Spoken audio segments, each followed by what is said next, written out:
Di sini kami akan menjelaskan mengenai metode pembelajaran plan do review. Nah, sebelumnya saya akan menjelaskan terlebih dahulu apa itu pembelajaran plan do review. Nah, pembelajaran plan do review adalah suatu pembelajaran yang berpusat pada anak. Jadi di dalam pembelajaran ini, anak diberikan kesempatan untuk melakukan suatu kegiatan yang sesuai dengan keinginannya, mulai dari membuat perencanaan, mengerjakan, sampai mengulas atau melaporkan suatu kegiatan yang telah dilakukan oleh anak. Seperti itu. Yang selanjutnya, poin-poin plan do review. Yang pertama, proses pembelajaran aktif. Yang dinamakan pembelajaran aktif adalah guru membantu anak belajar aktif dengan menyediakan banyak bahan sehingga anak bebas untuk berekspresi. Selanjutnya, membuat rencana atau RPPM. Kedua, mereview aktivitas dengan anak. Yang ketiga, jadwal harian. Harus mempertimbangkan level perkembangan anak, menyediakan waktu untuk proses, rencana, pelaksanaan, review sebisa mungkin harus konsisten. Yang keempat, assessment. Dengan cara guru harus tetap memperhatikan tingkah laku yang signifikan. Perulahan mekanisme. Yang pertama, untuk mengumpulkan data. Yang kedua, untuk mengobservasi atau recalling. Nah, kemudian adapun langkah-langkah kegiatan dalam pembelajaran plan do review. Yang pertama yaitu tahap merencanakan. Jadi pada tahap ini anak diberi kesempatan untuk membuat rencana dari kegiatan yang akan mereka lakukan selanjutnya. Dengan membuat perencanaan, anak akan terdorong rasa percaya dirinya serta terlibat dan berkonsentrasi pada permainan itu. Nah, ketika anak merencanakan sesuatu, mereka akan mengalami berbagai tugas perkembangan. Di antaranya, yang pertama, menetapkan masalah yang akan dipecahkan atau menetapkan tujuan yang akan dicapainya. Contohnya, saya ingin tahu apa isi kotak itu. Nah, kemudian yang kedua, yaitu membayangkan serta mengantisipasi kegiatan yang akan dilakukan. Contohnya, jika saya menarik bangku ke dekat kotak, saya akan mengetahui isi kotak itu. Nah, seperti itu. Nah, kemudian yang ketiga yaitu mengekspresikan minat mereka terhadap sesuatu. Nah, hal ini dianggap penting karena ketika anak berminat akan sesuatu, mereka akan lebih tampak bersemangat dan memungkinkan terciptanya pembelajaran yang bersifat efektif. Perencanaan yang efektif berawal dari minat anak. Untuk itu, pengamatan yang sangat teliti dari seorang guru sangat diperlukan.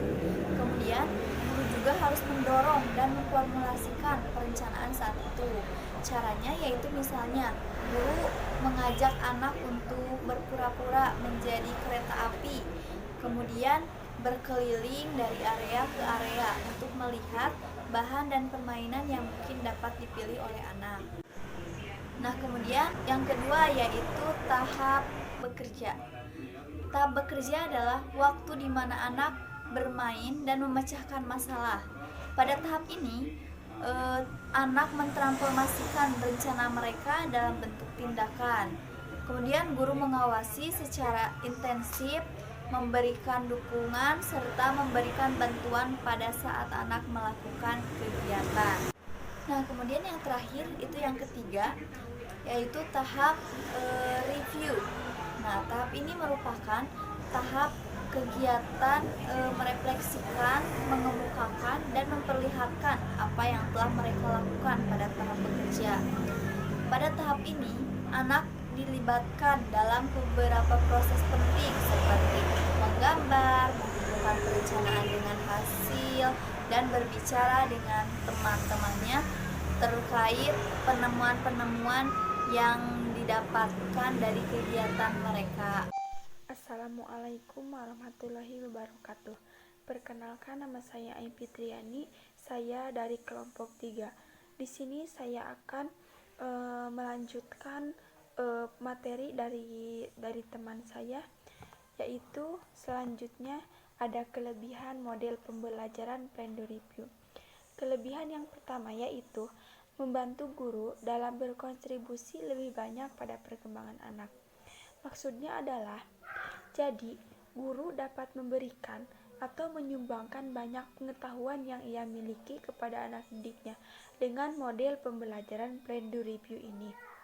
Yang kedua kelebihannya adalah anak dituntut untuk memilih pembelajaran apa yang akan mereka pelajari. Dalam model pembelajaran ini, cara anak belajar berbeda dengan model pembelajaran yang lainnya. Model pembelajaran yang lain kan anak-anak yang diberikan materi oleh gurunya dan materinya pun dipilih oleh gurunya. Sedangkan dalam model pembelajaran Plan do Review ini yang berbeda adalah anak-anak yang memilih materinya sesuai dengan yang akan mereka pelajari. Contoh misalkan dalam hari Senin misalkan tema anak-anak belajar itu yaitu tentang tanaman obat-obatan misalnya. Nah, dalam tanaman obat-obatan itu kan banyak macamnya. Ada seperti tanaman jahe, kunyit, kencur dan lain sebagainya. Nah, dari itu misalnya dari ketiga itu si anak disuruh memilih gitu, memilih mau apa dulu yang akan mereka bahas. Misalnya dari ketiga itu si anak lebih memilih ingin membahas tentang tanaman obat, tentang kunyit misalnya. Maka si guru pun harus memberikan pembelajarannya itu tentang kunyit karena kelebihan dalam model pembelajaran ini yaitu anak disuruh memilih materi yang akan mereka pelajari sesuai dengan materi pelajarannya. Kelebihan yang ketiga yaitu membentuk anak menjadi pembelajar yang aktif. Dengan menggunakan model pembelajaran ini akan menjadikan anak-anak menjadi lebih aktif, dikarenakan efek dari keseharian mereka di sekolahnya yang belajar secara mandiri, sering mengeksplor dirinya, dan lain sebagainya. Kelebihan yang keempat yaitu membentuk kemandirian anak dalam mengambil keputusan dan memecahkan masalah. Maksudnya ialah, dengan menggunakan model ini, anak-anak akan lebih mandiri jika ia menemukan masalah. Maka ia akan mampu memecahkan masalahnya sendiri tanpa bantuan orang lain. Selain itu, juga anak-anak akan mampu mengambil keputusannya sendiri tanpa diberikan keputusan oleh orang lain. Mungkin seperti itu penjelasan dari kelebihan pembelajaran Plan do Review. Dalam suatu pembelajaran di mana ada kelebihan, pasti ada yang namanya kelemahan. Kelemahan dalam model pembelajaran Plan do Review yaitu anak dan guru adalah mitra kerja. Maksudnya adalah tidak ada pendidikan atau moral dalam menghargai guru. Dan dengan anak dibiarkan memilih kegiatan mereka sendiri, maka itu akan sangat baik untuk perkembangan kognitif dan bahasa anak dan membuat mereka mengingat materi lebih lama. Yang kedua yaitu guru harus kreatif dalam menciptakan suasana yang dapat mendorong siswa untuk aktif. Sebagaimana telah dipaparkan dalam kelebihan tadi, yaitu menjadikan anak lebih aktif. Berarti dalam model pembelajaran ini yaitu menjadikan anak lebih aktif itu sudah menjadi suatu tujuan, sudah menjadi misi dalam model pembelajaran ini. Maka dari itu